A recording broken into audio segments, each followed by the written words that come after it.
Let me put up Netanyahu's quote on the screen. We're maintaining continuous contact with our friends of the United States, and I speak with President Trump almost on a daily basis. My people and his people are in contact on a daily basis. There is full coordination between us. There are no surprises. You think that's true? Well, one hopes it's true. Israel and the United States operated extremely closely together during Operation Epic Fury, so closely that American planes were refueling Israeli jets in the skies. But I think everyone in the Middle East will be looking with concern at the possibility that the United States might walk away without fully ending the threat of Iranian aggression. Let's remember what's at stake here. This is the world's #1 state sponsor of terror, pursuing nuclear weapons, pursuing ballistic missiles and drones that they've fired at cities across the region, and arming proxy armies across the Middle East. That needs to end in a deal. We can't have a deal that ends up reopening the Strait of Hormuz, which was opened before the war, and putting temporary restrictions on the nuclear program, which was the Obama deal that President Trump pulled out of because it was so terrible.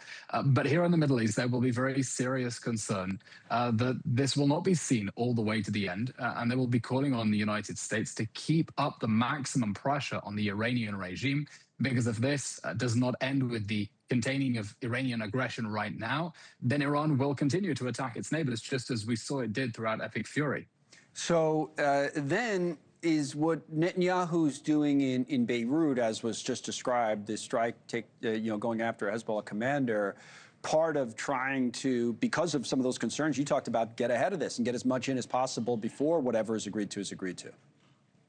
I think we need to be honest that ceasefire never really came into effect. Every single day, Hezbollah has been firing rockets at northern Israel. It's been firing drones at Israeli soldiers. One was seriously injured today by those exploding drones.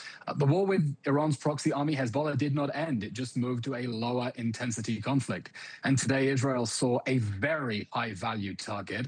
We're talking the commander of the Radwan force. That's Hezbollah's elite special forces, and decided to take him out because he is currently orchestrating a Lebanese army that is plotting and carrying out attacks against Israeli civilians.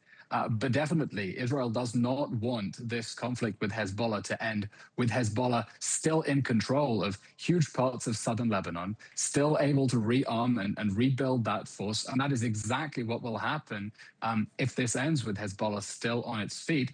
And the Lebanese government, we can talk about this too, chickening out of a direct confrontation with Hezbollah. The government, chickening out how? Well, the Lebanese government is not remotely serious about a genuine peace deal with Israel. And the Lebanese prime minister said it himself today. He said he does not want normalization with Israel.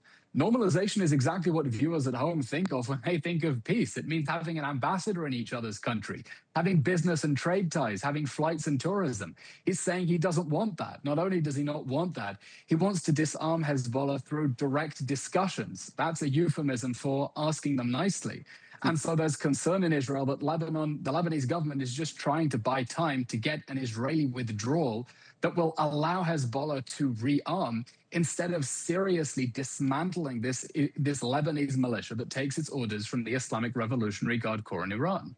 Final thing, what is your sense of what's actually happening in Iran? All these talks about whether there'll be a deal or at least a framework of a deal in place soon. We just got a CENTCOM, U.S. Central Command, a headline out of Tampa, Florida, that says the operating forces there in the Gulf of Oman enforced the blockade by disabling an Iranian flagged ship today, an oil tanker that they say was attempting to sail towards an Iranian port this morning, our time in New York, about 9 o'clock in the morning, the announcement coming out this afternoon. So, you know, that would have been the type of headline we got the last couple of days. I know the blockade's still in effect. The exchange of, the opposite of pleasantries, I guess, is still in effect. What's really going on there, do you think? I think it's going to be very difficult to get a deal with Iran that ends this war on terms acceptable to the United States and the West.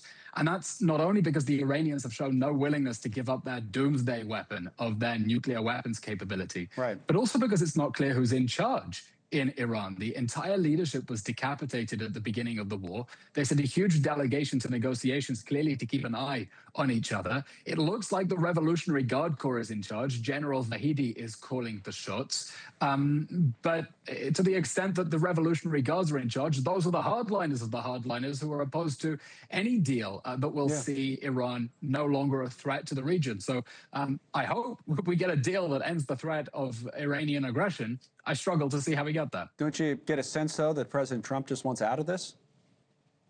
I think President Trump is right to want to end this war, but the war has to end without Iran in possession of the highly enriched uranium that it could quickly enrich and make a nuclear bomb out of. It has to end without Iran rebuilding the ballistic missiles it used to fire at Dubai airport and oil refineries across the Middle East. And it definitely can't end with immunity for Hamas, Hezbollah, and the Houthis, which is what Iran was demanding. Everyone here wants to see this conflict end and the global economy rebound, but the crisis of the world's #1 state sponsor of terror pursuing nuclear weapons, ballistic missile, and proxy armies, that needs to be dealt with too. Eylon Levy, live from Tel Aviv. Always appreciate your time. Thank you, sir. Now, one thing that we have seen today is